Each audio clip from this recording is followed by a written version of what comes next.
Les tensions entre l'Inde et le Pakistan se sont accentuées depuis qu'une voiture piégée a tué près de 40 soldats indiens dans la région disputée du Cachemire il y a 2 semaines. Mardi, l'Inde a effectué des frappes aériennes sur le territoire pakistanais pour la première fois depuis 1971. Sa cible, un camp d'entraînement du groupe de militants qui a revendiqué l'attaque. Le Pakistan a réagi le jour d'après quand son armée a abattu 2 avions indiens et capturé un pilote qui a ensuite été montré en vidéo.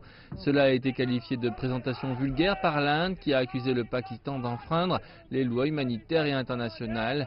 Les puissances mondiales ont appelé les deux pays qui disposent de l'arme nucléaire à montrer de la retenue. Et ensuite, jeudi, Islamabad a tendu une branche d'olivier. Le pilote indien est placé en détention. Nous le libérerons et le remettrons à l'Inde demain en signe de paix. Les officiels indiens ont déclaré qu'ils étaient contents de la libération du pilote, mais que le Pakistan suit simplement la Convention de Genève et que l'Inde se réserve le droit d'effectuer d'autres frappes si nécessaire. Le Premier ministre indien Narendra Modi a appelé son peuple à rester uni.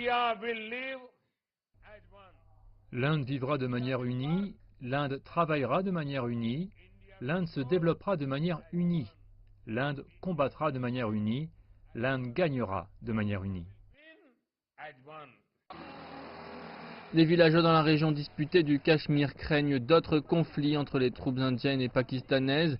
Les récents accrochages ont fait des morts parmi les soldats et les civils. Le peuple a très peur. Il se demande pendant combien de temps vont durer ces activités, comme les bombardements.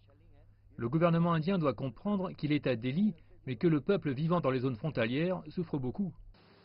Le Pakistan dit que l'Inde a remis des documents des services de renseignement au sujet de l'attaque suicide qui a déclenché les dernières violences. Pour le moment, les deux côtés auraient arrêté les frappes aériennes, mais les tensions au sol continuent.